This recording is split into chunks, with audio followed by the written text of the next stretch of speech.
많다고 생각하면 많다고 느껴지고 적다고 생각하면 적다고 느껴지겠죠.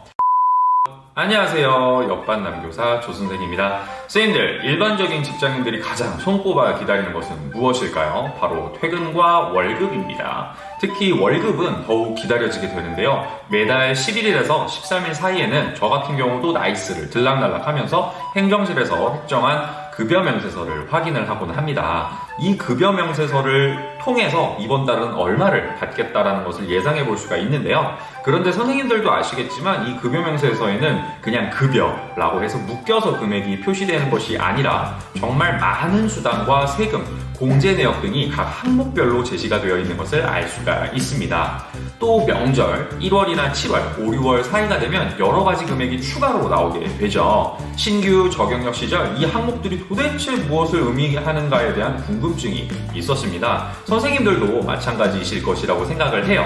그래서 오늘은 선생님들께서 반드시 알아두셔야 할 교사 급여에 관한 내용 두 가지에 대해서 알아보도록 하겠습니다. 첫 번째는 교사 호봉에 대해서 알아볼 거고요.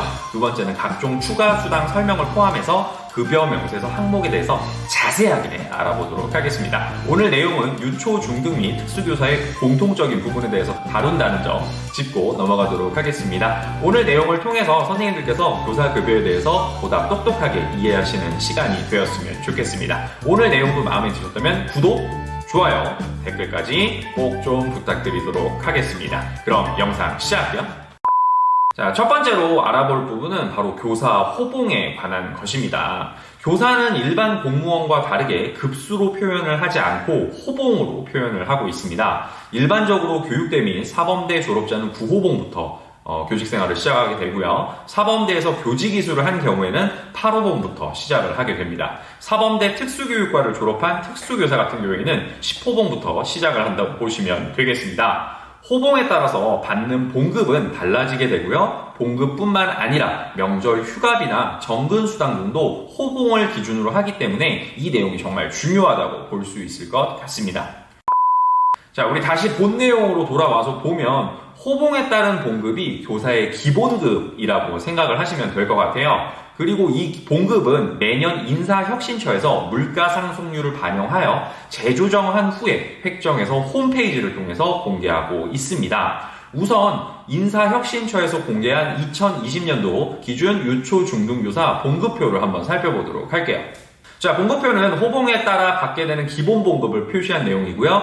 보시다시피 1호봉부터 40호봉까지 제시가 되어 있는 것을 볼 수가 있습니다. 여기 나와 있는 금액은 앞에서도 말씀드린 바와 같이 교원이 받는 기본급이라고 생각을 하시면 되겠습니다.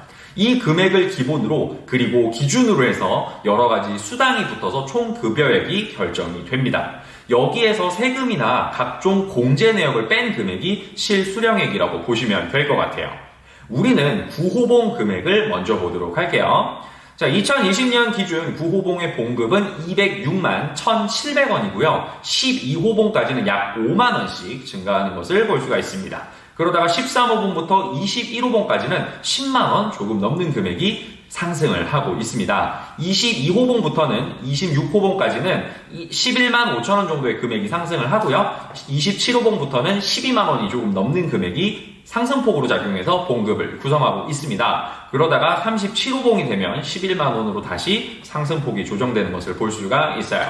자, 호봉은 근무연수를 1년을 채우게 되면 1호봉이 올라가는 것으로 되어 있고요. 자격연수를 통해서 1급 정교사 자격을 받으시면 1호봉이 다시 올라가게 됩니다. 그리고 군경력도 호봉으로 인정이 되기 때문에 군대를 다녀오신 선생님들께서는 시적 호봉이 다를 수가 있습니다.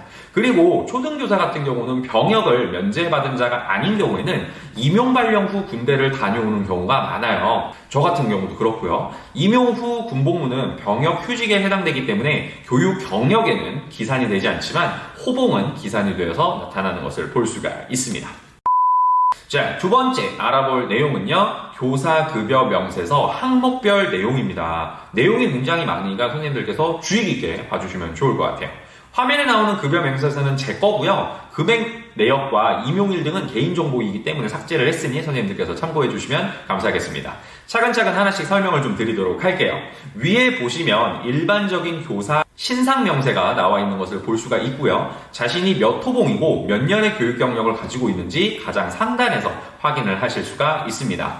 그리고 본인의 실제 호봉과 표기된 호봉이 일치하지 않는 경우에는 일반적으로 교감생님과 같이 인사 업무를 담당하시는 분께 경력 증명서 등 필요 서류를 구비하신 후에 호봉 재획정을 요청해달라고 하시면 됩니다. 공무원 구분은 공립학교 교원인 경우 행정부 국가공무원, 사립학교 교원인 경우 비공무원, 사립교직원으로 표기가 됩니다. 급여관리 구분은 공사립 상관없이 호봉제로 나와 있습니다. 급여 직종 구분 최초 임용일이 나와 있는데 최초 임용일은 정교사 발령일이 기준이 되고요. 기간제 교사 같은 경우는 기간제 교사 임용일을 기준으로 한다고 보시면 되겠습니다. 이 일자가 호봉 산정의 시작 일자입니다, 여러분. 혹시 선생님들께서 정교사 발령 전 기간제 교사를 했던 경력이 있더라도 정교사 발령일이 표시가 되니까 참고하시면 될 것 같아요. 기관명은 선생님들께서 근무하시는 학교 이름이 들어가게 됩니다. 급여관리기관은 지역 및 학교급에 따라 시도교육청이 될 수도 있고 지역교육지원청이 될 수도 있습니다. 현 직급 임용일 및 현직 임용일 같은 경우는 교원은 동일한 날짜가 적혀있고 장학사, 장학관, 교육연구사, 교육연구관 같은 전문직의 경우는 별도의 날짜가 표기되어 있습니다. 보직 구분은 부장교사인지 비부장교사인지 담임교사인지 교과교사인지를 나타내고요. 저는 부장교사를 하면서 담임교사를 하고 있기 때문에 보직 구분이 부장담임으로 되어 있습니다.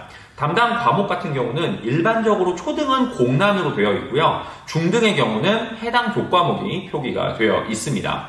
교원 구분은 교사로 되어 있고 학교급이나 담임, 비담임 여부에 따라서 괄호 안의 내용은 조금씩 달라질 수 있습니다.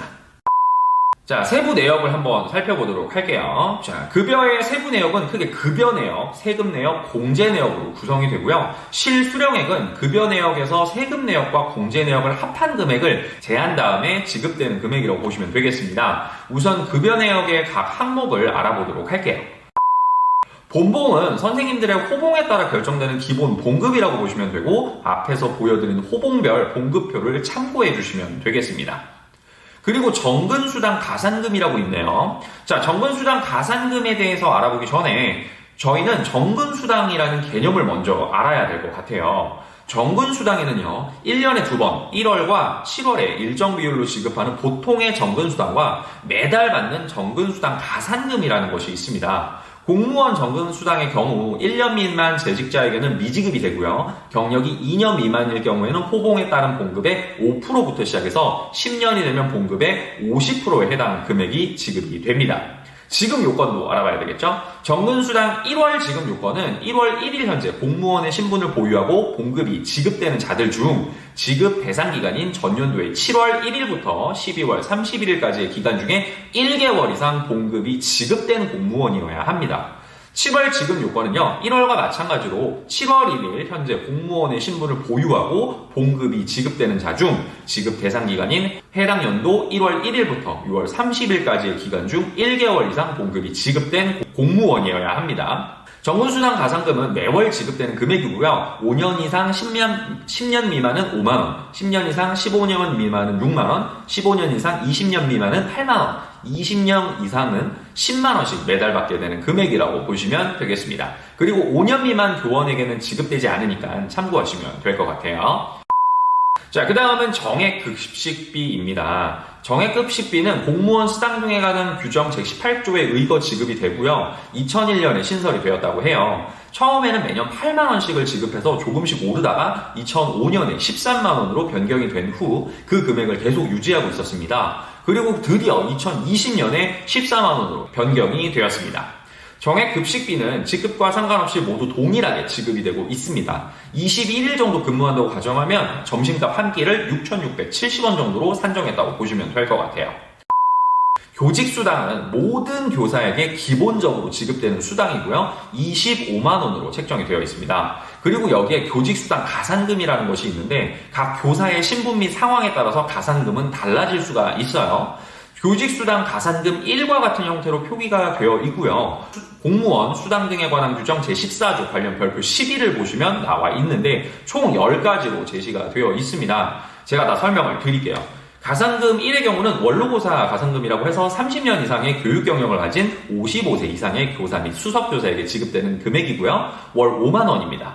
그리고 가산금 2의 경우는 보직교사 수당이라고 해서 부장교사 수당 7만 원이에요. 가산금 3은요, 특수교사 수당이라고 월 3에서 7만 원 정도라고 보시면 될 것 같아요. 그리고 가산금 4는 담임수당으로 월 13만 원입니다. 가산금 5는 농업수산해운, 공업계 학과 교원 자격증을 소지하고 해당 과목을 담당하는 교사에게 지급되는 수당이고요. 월 2만 5천 원에서 5만 원인데 기계전기 전자 통신 과목의 교원은 월 만 원이 추가로 지급이 됩니다. 가산금 6은요. 보건교사 수당이고요. 월 3만 원이에요. 가산금 7은 겸임관리자 수당으로 병설유치원이나 병설학교의 교장, 교감을 겸임하는 경우 교감은 월 5만 원, 교장은 월 10만 원을 받게 됩니다. 가산금 8은 영양교사 수당이고 보건교사와 마찬가지로 월 3만 원입니다. 가산금 9는 사서교사 수당이고요. 월 2만 원입니다. 가산금 10은 전문상담교사 수당으로 월 2만 원으로 정해져 있습니다. 교직수당 가산금은 현재 선생님의 교과목, 보직, 업무 등에 따라서 중복해서 지급이 된다는 점 알고 넘어가시면 되겠습니다. 그 다음은 시간외 근무수당입니다. 시간의 근무수당은 초과근무수당이라고도 하고요. 정액분과 초과근무로 구분을 할 수가 있는데 정액분은 근무일수가 15일 이상이면 별도의 초과근무 명령이나 승인 없이 월 15시간분의 시간의 근무수당을 정액으로 지급하는 것이라고 보시면 되겠습니다. 실제 근무일수가 월 15일 미만일 경우에는요. 매 1일마다 15분의 1에 해당하는 금액을 감액해서 지급을 하게 됩니다. 그리고 시간의 근무수당 초과분은 초과근무 명령이나 승인에 의해서 별도로 하는 초과근무를 얘기하는 거예요. 2020년을 기준으로 19호봉 이하는 1시간에 11,216원이고요. 20에서 29호봉은 12,459원, 35호봉 이상은 13,375원이라고 보시면 되겠습니다. 한 가지 더 말씀을 드리자면 초과근무 수당은 분 단위로 인정하지 않고 시간 단위로만 산정을 합니다. 즉 내가 한 달에 총 9시간 50분을 초과근무했더라도 9시간에 대한 초과근무 수당만 지급이 되게 됩니다. 또한 초과근무 수당은 1일 4시간, 월 57시간을 초과할 수 없다는 점도 참고로 알고 가시면 되겠습니다. 그리고 초과근무 수당은 나이스를 통한 학교장 결제와 학교에 따라 실시하는 출퇴근 날인을 하지 않은 경우 지급이 어려울 수 있으니 학교에서 초과근무하는 방법을 잘 살펴보셨으면 좋겠어요. 그 다음은 교원 연구비입니다. 교원 연구비는 유초등이 같고 중등이 조금 다릅니다. 유초등 같은 경우는 교장 75,000원, 교감 65,000원, 수석교사 및 보직교사 6만원, 5년 이상 교사 55,000원, 5년 미만 교사 7만원입니다. 그리고 중등교원은 교장, 교감, 수석, 보직교사를 포함한 5년 이상 경력교사가 6만원이고요. 5년 미만 교사는 7만 5천원을 지급합니다. 도서벽지에서 근무하는 5년 미만의 중등교사의 경우는 3천원을 가산하여 지급합니다. 교원 연구비는 보수와 함께 들어오지 않고 학교 행정실을 통해 따로 지급되는 경우가 많으니 이 부분 또한 선생님들께서 근무하시는 학교의 상황을 살펴보시면 되겠습니다. 그리고 저는 가족이 없기 때문에 이 표에는 가족수당이 나와 있지 않은데요. 주민등록표상 공무원과 세대를 같이 하는 부양가족에 대해서 수당이 지급이 됩니다. 4명까지 인정이 되지만 자녀의 경우는 4명을 초과해도 가족수당을 지급을 합니다. 배우자가 있는 경우는 월 4만원, 첫째 자녀 월 2만원, 둘째 월 6만원, 셋째 이후의 자녀는 한 명당 월 10만원을 지급을 합니다. 그리고 배우자와 자녀를 제외한 부양가족은 한 명당 월 2만원이 지급이 됩니다. 그 다음은 상여금입니다. 상여금은 교원 성과급과 명절 휴가비로 구분이 되는데 교원 성과급에 대해서 먼저 말씀을 드리도록 하겠습니다. 성과급 같은 경우는 존폐에 대해서 논란이 많습니다. 이 부분에 대해서는 따로 콘텐츠로 한번 다루도록 할게요. 우선 성과급은 각 시도교육청 및 각 학교별로 3월 1일부터 다음해 2월 28일까지 현재의 학교에서 2개월 이상 근무한 교사라면 누구나 다면평가를 통해 성과급 평정심의를 받게 됩니다. 내가 학교를 전보 등을 통해 옮긴 경우에는 전 학교에서 평정을 한다고 보시면 될 것 같아요. 일반적으로 4월에서 6월 사이에 지급이 되는 경우가 많고요. 지역에 따라서는 그 이후가 되는 지역도 있습니다. 성과급은 S, A, B의 3개 등급으로 구분을 하게 되고 차등폭에 따라서 지급 금액이 달라지게 되는데 차등폭은 학교에서 결정을 하게 되는 거고요. 가장 적은 50%로 일반적으로 많이 결정을 해요. 그리고 비율은 3대 4대 3으로 A 등급이 가장 많습니다. 성과급은 물가 상승률을 고려해 매년 조금씩 오르고요. 교사 직위에 따라서 평가는 그룹의 구성원이 다르기 때문에 평교사, 연구사, 장학사가 같은 금액대를 받고 교감, 교장은 별도의 금액을 받습니다. 기간제 교원은 기간제 교원 그룹 내에서 평정을 하게 돼요. 2020년을 기준으로 차등폭을 50%로 한 경우 평교사의 성과급은 S등급의 경우 평균 469만원대, A등급은 392만원, B등급은 334만원입니다. 명절 휴가비 같은 경우는 설과 추석에 지급이 되고 지급 기준일 현재 월 본봉 금액의 60%를 보수 지급일 또는 지급 기준일 전후 15일 이내에 기관장이 정하는 날에 받습니다. 호봉이 올라갈수록 명절 휴가비도 올라간다고 보시면 되겠죠. 이 외에도 학교급에 따라 다르겠지만 학생 지도비, 보충수업수당, 5년 미만 경력교사에게 지급하는 보전수당, 특별활동 교육비 등이 지급이 되어 급여 총액이 결정된다고 보시면 되겠습니다. 자, 세금 내역은 말 그대로 세금이고요. 소득세와 지방소득세 등으로 구분되어 있고 월 급여에 따라 과세표준 및 기본세율에 의거해서 금액이 결정된다고 보시면 되겠습니다. 공제 내역은 세금을 제외한 보험료, 기여금, 회비, 식대 등으로 구성이 되어 있습니다. 하나씩 차근차근 한번 살펴볼게요. 자, 일반 기여금이 있는데 기여금을 이야기하려면 선생님들께서 공무원 연금을 좀 이해를 하셔야 돼요. 공무원 연금은 말 그대로 퇴직한 공무원에게 지급하는 연금이라고 볼 수 있는데 재원이 있어야 지급이 될 수 있겠죠. 그 재원을 만들어내는 것이 바로 기여금, 부담금, 보전금 이렇게 세 가지라고 보시면 됩니다. 기여금은 말 그대로 공무원 본인이 매월 기준 소득 월액의 일정 비율을 연금 취급기관에서 원천 징수하는 금액이에요. 2020년 기준으로 했을 때 기준 소득 월액의 9%에 해당이 된다고 보면 될 것 같습니다. 공무원으로 임용된 날이 속하는 달부터 퇴직한 날의 전날 또는 사망하는 날이 속하는 달까지 매월 봉급에서 원천 징수를 하게 됩니다. 기여금은 일반 기여금과 소급 기여금으로 다시 나누게 되고요. 일반 기여금은 앞에서 말씀드린 내용과 같고 소급 기여금은 보수 미지급이나 병역휴직 등으로 인한 휴직기간 동안 납부하지 않은 기여금에 대해서 복직 후에 당월 기여금과 같은 금액으로 납부하는 기여금이라고 보시면 될 것 같아요. 저도 군 제대하고 나서 휴직 전보다 2배씩 나가는 것을 보고 참 가슴이 아팠던 기억이 있습니다. 그리고 국가 및 지방자치단체에서 역시 9%를 부담하게 됩니다. 이 금액이 모여서 나중에 선생님이 퇴직 후 받으시는 연금의 재원이 된다고 보시면 될 것 같아요. 그리고 이 공무원 연금법에 의거해서 급여 지급 부족 금액에 대해서는 국가 또는 지방자치단체가 금액을 부담금으로 보전을 하게 되어 있습니다. 역시 부담률은 보수 예산의 9%라고 보시면 될 것 같아요. 그리고 건강보험, 노인장기 요양보험 금액을 공제를 하게 되고요. 교직원 공제비가 있습니다. 장기저축급여라고 보시면 되는데 신규 교사 발령을 받게 되면 가입을 할 수가 있고요. 최소 3만원부터 90만원까지 납입을 할 수가 있습니다. 교원연합회비는 교총이나 전교조 등 선생님들께서 가입하신 교원연합회 회비라고 보시면 되고요. 매월 원천징수 됩니다. 그리고 학교별로 친목회비를 공제하게 됩니다. 공제 금액은 학교별 친목회에서 정한 규약에 따라서 결정이 되고요. 학교에 별도의 친목회가 없는 경우에는 공제되지 않습니다. 그리고 점심 식대가 있습니다. 점심 식대는 근무 일수를 기준으로 해서 학교에서 책정한 직원 급식비가 산정되어 공제된다고 보시면 될 것 같습니다. 자, 오늘 제가 준비한 내용은 여기까지입니다. 교사의 급여 수준은 사람에 따라서 매우 상대적으로 받아들여지게 되는 부분이에요.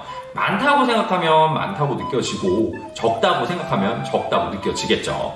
급여 항목 중에서 사회 실정에 맞는 현실화가 요구가 되는 부분들도 분명히 있습니다. 선생님들께서는 어떻게 생각하시나요? 자, 오늘 내용을 통해 우리가 매달 받게 되는 급여 명세서에 대해서 조금이나마 더 이해를 하시게 되셨으리라 생각이 들고요. 궁금하신 내용이나 추가하고 싶으신 점 그리고 주제 추천도 역시 댓글로 남겨주시면 감사하겠습니다. 오늘 영상도 마음에 드셨다면 구독, 좋아요, 댓글까지 꼭 좀 부탁드리도록 하겠습니다. 저는 다음에 더욱 나은 교육 관련 콘텐츠로 여러분을 찾아뵙도록 하겠습니다. 이상 역반 남교사 조선생이었습니다. 감사합니다.